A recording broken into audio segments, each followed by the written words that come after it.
Bonjour à toutes, bonjour à tous. D'abord, pour commencer, vous dire qu'on est ravis, avec les musiciens de l'orchestre Victor Hugo, de vous accueillir ici, à la Cité des Arts, ici à Besançon. Pour vous proposer une expérience un peu particulière, celle de rentrer dans les coulisses d'une répétition d'un orchestre symphonique et également de rentrer dans les coulisses de la composition d'une œuvre de musique. Aujourd'hui, on va parler d'un drame, celui de Goethe, qui raconte l'histoire tragique d'un héros de guerre flamand qui se sera soulevé contre l'oppression espagnole et qui aura par la même occasion réussi à faire en sorte que son peuple résiste et finalement regagne sa liberté. Eh, venez! C'est l'orchestre qui répète.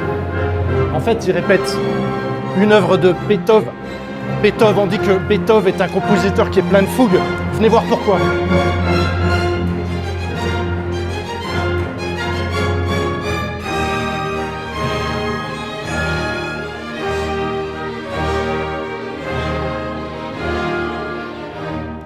Salut Jean-François. Salut Thierry. Ça va bien? Oui, très bien. Merci de nous recevoir. Bienvenue à toi. Eh bien merci. Écoute, on s'est dit que voilà, ce serait peut-être chouette de partager un moment de musique, peut-être différent des autres, parce qu'on voit bien que sans public, on n'a pas de concert. En tout cas, on peut faire des concerts autrement. Et du coup, regarde, je te présente aujourd'hui ton public du jour. Et je vous présente Jean-François Verdier, qui est le directeur musical de cet orchestre Victor Hugo, qui nous accueille aujourd'hui. Et Jean-François, tu ne voudrais pas nous présenter les musiciennes et les musiciens de ton orchestre, s'il te Peut-être plaît? pas tous, mais quand même par groupe. Alors c'est un orchestre pour jouer Egmont de Beethoven, ce qu'on fait aujourd'hui. Donc c'est un orchestre où on a d'abord des cordes, puisqu'on a des couleurs. Les instruments, ça fait des couleurs. Alors d'abord, on a la couleur des cordes. Alors à droite, on a les violons, qui sont les plus petits instruments des cordes. Ils sont nombreux parce qu'on a des violons 1 d'abord et les violons 2 à côté. Et puis ensuite, on a la version un peu plus grande avec l'alto. Voilà, c'est des gros violons en fait. Puis des violoncelles qui sont à ma droite, les contrebasses, magnifiques instruments. Alors c'est les instruments à cordes qui sont devant, parce que dans Beethoven, c'est les instruments prépondérants, c'est les plus nombreux, c'est aussi les moins puissants, et c'est ceux qui ont le plus de choses à jouer. Et puis derrière, Beethoven a rangé, en général, comme tous les compositeurs à cette époque-là, les bois. Donc on a des flûtes avec à gauche un petit instrument qui s'appelle le piccolo. À droite, on a les hautbois, voilà. Ils sont 2 à chaque fois pour jouer du Beethoven. Derrière, on a des bassons ou des fagottes. Voilà. Ça, les deux noms sont valables. Et les clarinettes qui sont juste à côté, qui complètent les bois. Puis à gauche, 4 corps. Ça, c'est des instruments brillants en cuivre. Et derrière, les trompettes. Et puis derrière, l'autre chef d'orchestre, parce que les timbales, on est obligé de les suivre, c'est donc Philippe, qui est notre timbalier de l'orchestre. Tout ça, c'est pour jouer aujourd'hui du Beethoven. Des fois, on aura des trombones en plus, d'autres percussions, des pianos. Mais pour cette œuvre-là, on a cet effectif-là. Ok, mais en fait, il y a un truc qui m'interpelle dans ce que tu dis, parce que tu parles de couleurs. Mais moi, d'habitude, quand j'entends parler de couleurs, je ne sais pas si j'entends le bleu, le jaune, le vert. Mais en fait, on parle de couleurs quand on parle de peinture. Mais avec un orchestre, ce n'est pas la même chose. Bah si, en fait, c'est la même chose. Sauf que les sons sont un peu différents des couleurs, ok, en tout cas de la gouache. Mais aujourd'hui, on va vous montrer qu'un orchestre comme ça, quand on mélange ces couleurs, eh ben, il est capable de donner des émotions. Et ce qu'on va vous montrer, c'est qu'en fait, en mélangeant les sons de tous ces instruments, on peut obtenir des émotions. On peut raconter cette histoire de Goethe. On peut montrer, je ne sais pas, par exemple, la révolte du peuple. On peut montrer sa souffrance. On peut montrer comment est-ce que le comte d'Egmont résiste, comment il finit. Et puis finalement, comment est-ce que son sacrifice va nous montrer le chemin d'une libération du peuple. Bref, tu pourrais nous faire entendre, tu sais, cette première note-là, que tout le monde joue ensemble, on appelle ça un unisson, et puis juste après, on va enchaîner sur un autre plan pour vous montrer la musique. Vous verrez cette fois-ci l'oppression juste jouée par les cordes.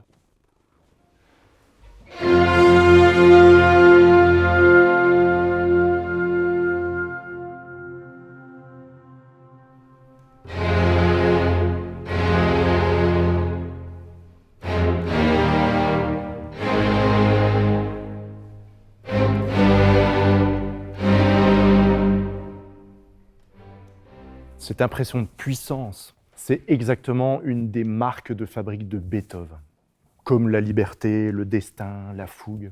un peu toutes ces thématiques qu'il va développer autour de cette ouverture d'Egmont. D'ailleurs, lorsque l'écrivain Goethe lui demande de venir composer quelques pièces pour venir compléter sa pièce de théâtre, Beethoven est tout de suite conquis. Mais comment est-ce qu'on fait en musique, encore une fois, pour pouvoir exprimer cette oppression espagnole ? Beethoven, ce qu'il va faire, c'est qu'il va utiliser un rythme. Ce rythme que vous venez d'entendre, qui est en fait le rythme d'une sarabande. Une sarabande, c'est une danse médiévale d'origine espagnole. Et c'est comme ça que derrière, il va pouvoir nous montrer cette oppression. Je ne sais pas si, quand vous étiez jeune, vous avez déjà entendu Pierre et le Loup. D'ailleurs, si jamais ce n'est pas le cas, il n'est pas trop tard et je vous conseille la version de l'orchestre. En tout cas, dans Pierre et le Loup, on a des instruments qui incarnent des personnages. La flûte sera un oiseau, le grand-père sera un basson. Eh bien, en fait, dans Egmont, c'est absolument pas la même chose. Non, les cordes ne seront pas toujours les méchants. Ils seront aussi capables, quelques secondes après, d'exprimer une douleur, peut-être l'aspiration d'un peuple à vivre en paix. Écoutez ce que ça donne.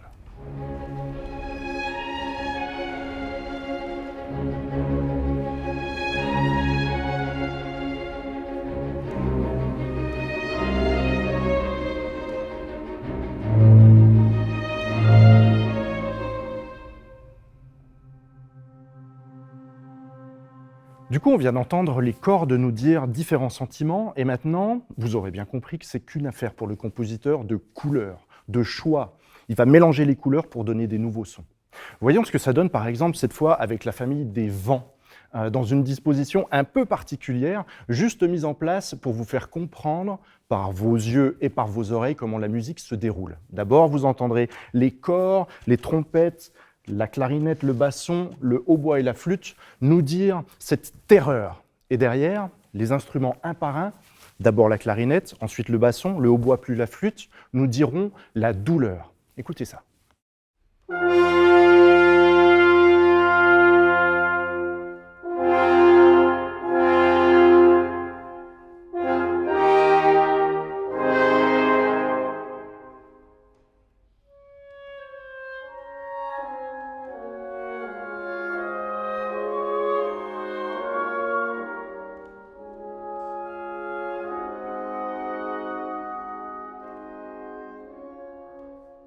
La fougue, la sensibilité, ce sera un peu les marques de fabrique de Beethoven. Mais on va voir maintenant ensemble comment est-ce qu'on peut passer d'une émotion à une autre. Comment est-ce qu'une émotion peut muter juste avec des figures de notes. Suivez-moi. Venez, on va faire une expérience ensemble. On va écouter comment l'orchestre est capable de transformer des sentiments. D'abord, les quelques notes des violoncelles rejoints par les violons qui vont nous dire la crainte, la douleur. Et puis ensuite, ces notes vont sembler tourner en rond de plus en plus vite et derrière, le sentiment sera différent, l'émotion sera différente. Moi, quand j'entends ça, j'ai l'impression en fait d'entendre un début de rébellion. Écoutez ça.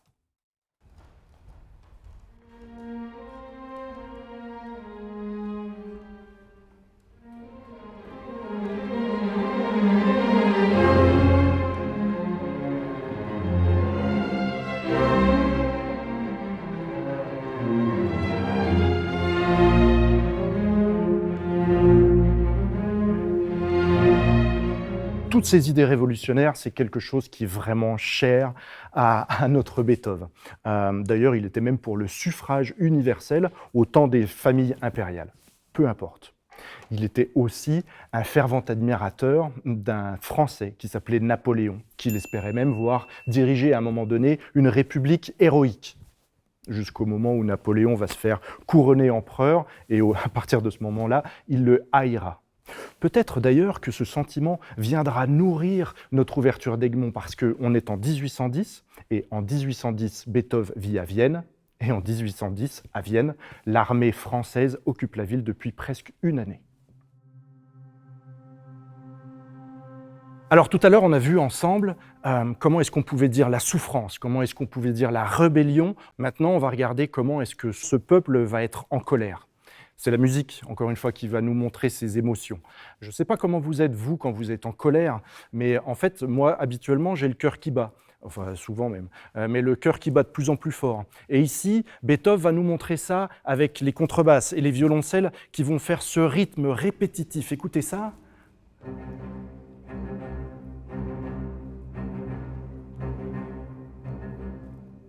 Eh, viens par là. Ensuite, la musique, elle va, être enrichie par les vents, par les hautbois, qui vont faire entendre un rythme comme ça. Écoute. Tu vois, en fait, c'est juste à côté du cœur qui bat. Ça nous donne une position un peu d'instabilité.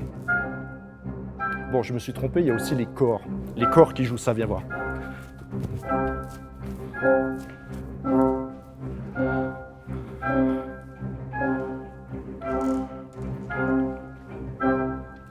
Évidemment, pour le moment, la nuance reste plutôt discrète parce qu'on est en train d'autopsier cette musique, de regarder ensemble comment elle est construite. La troisième couche de notre hamburger à la façon Egmont, c'est les violons qui vont venir la rajouter. Comment est-ce qu'ils vont faire? Ils vont juste rajouter 4 notes, 3 courtes, une longue, qui vont nous donner une impression de montée en puissance. Écoutez ça.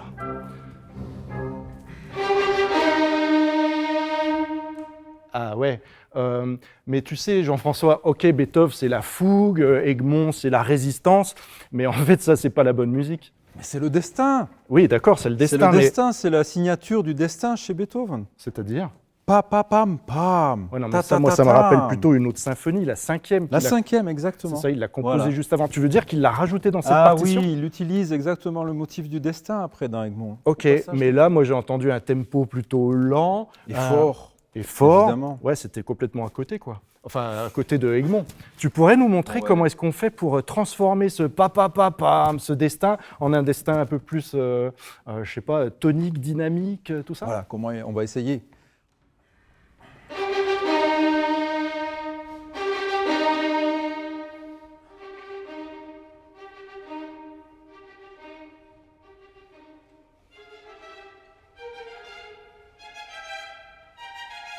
Ok. En fait, finalement, c'est comme un clin d'œil qui nous fait, quoi. En gros, maintenant, vous connaissez tous les indices qui peuvent nous reconstituer cette musique. D'abord, ce chœur qui bat avec les violoncelles et les contrebasses. Et puis ensuite, on entend les hautbois qui nous jouent un contre-rythme, on va dire, avec les corps, ce qui vient un peu nous contrarier. Et puis finalement, ce motif du destin qui va nous servir à quoi? Avec une montée en puissance, nous montrer que ce peuple, en fait, il est en train de se rebeller. Et que finalement, je ne sais pas ce qui va se passer.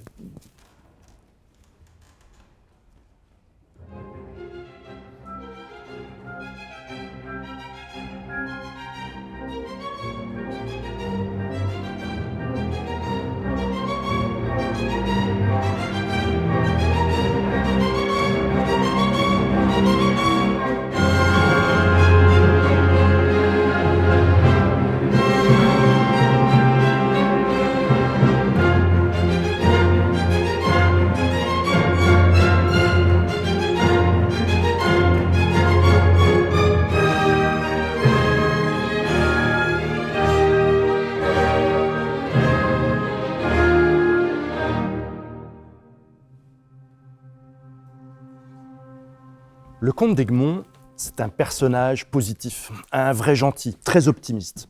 Il était militaire, il a fait pas mal de batailles pour le roi d'Espagne. D'ailleurs, le roi d'Espagne lui-même l'a décoré chevalier de la Toison d'Or. Mais même si c'est un militaire, il est pour l'équilibre des pouvoirs. Il est pour le respect de l'humain et il n'approuve absolument pas la façon dont le duc d'Albe est venu pour réprimer le peuple flamand. 1000 morts en une semaine, c'est juste pas possible. Et du coup, le comte d'Egmont le dit. Il le dit, il le nourrit même. Il explique pourquoi il n'est pas d'accord, ce qui va lui coûter finalement sa vie, puisque derrière, il va sournoisement être arrêté, puis mis au cachot et finalement exécuté. Dans la musique aussi, on va ressentir justement tout ce passage, puisque cette fois, ce sont les instruments de la famille des cuivres qui vont nous dire ce rythme appuyé, ce rythme qui nous dit l'oppression, le pam, pam, pam, pam que vous connaissez depuis tout à l'heure. Et puis ensuite, on va voir toute la famille des cordes qui, à son tour, va venir pleurer comme le peuple le fait ou supplier depuis le début. Derrière, c'est l'ensemble de l'orchestre qui va appuyer ce rythme, encore une fois, de manière implacable, puisque juste après ça, les violons vont nous jouer 2 notes. Param. C'est la mort. C'est la mort du comte d'Egmont. Ensuite, un long silence, pesant. lourd. Et puis derrière, c'est la famille des Bois qui va venir nous raconter le regret de la disparition du comte d'Egmont.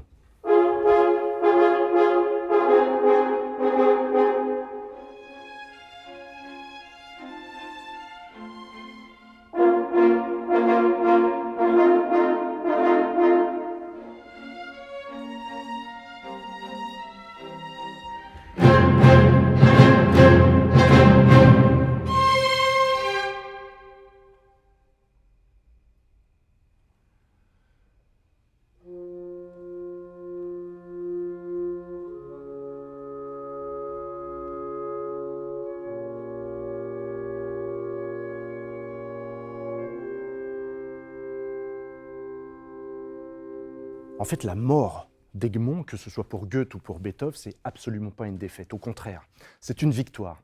La victoire en fait des idées, la victoire des valeurs, la victoire de la tolérance sur la terreur, l'oppression ou la violence. Beethoven, dans sa musique, va nous montrer en fait tout ça. Il va nous montrer comment la musique devient triomphale. Comment est-ce que d'un seul coup, en fait, le peuple va se libérer et du coup va devenir lumineux. La musique va devenir lumineuse. D'abord la timbale, et puis, viens voir, derrière, on va entendre les violoncelles et les contrebasses qui font ce rythme, comme tout à l'heure, de pulsation cardiaque. Puis les vents qui viennent rajouter des couleurs. Ensuite, ce sont les altis avec les deuxièmes violons qui vont nous rajouter une dynamique. Tout est prêt. On va pouvoir faire rentrer les violons et cette fois-ci, développer cette victoire.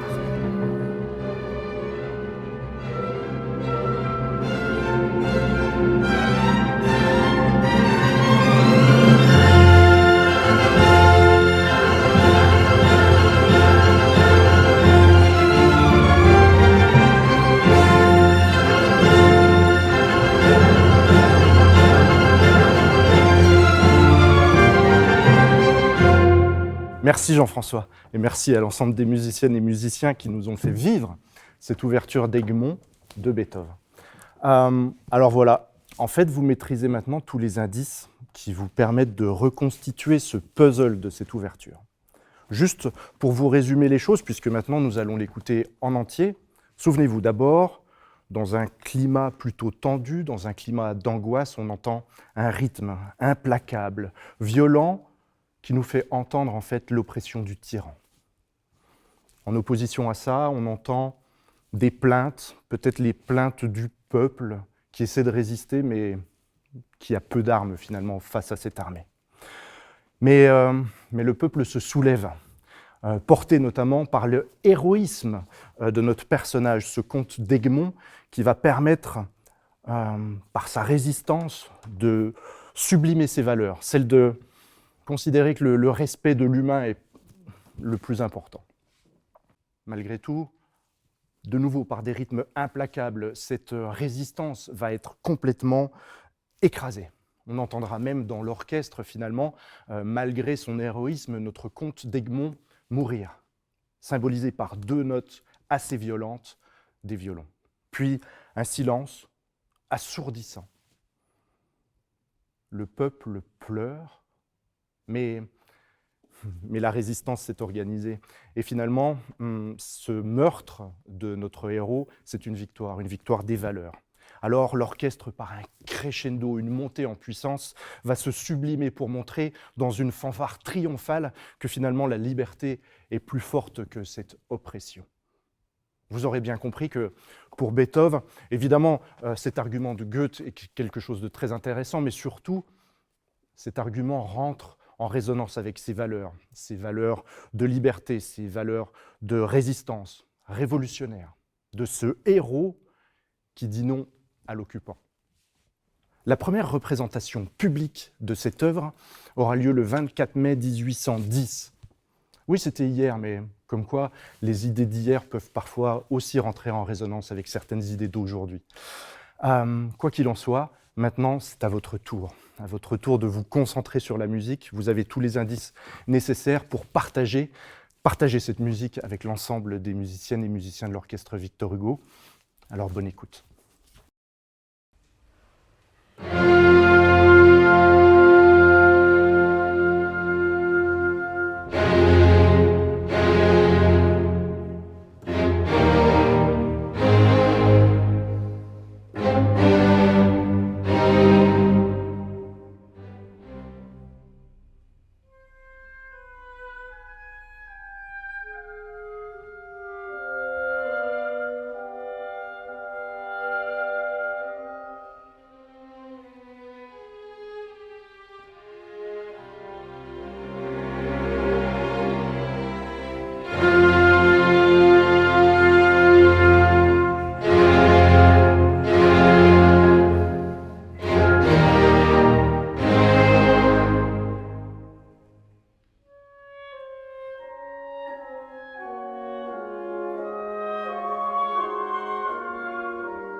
Ciao.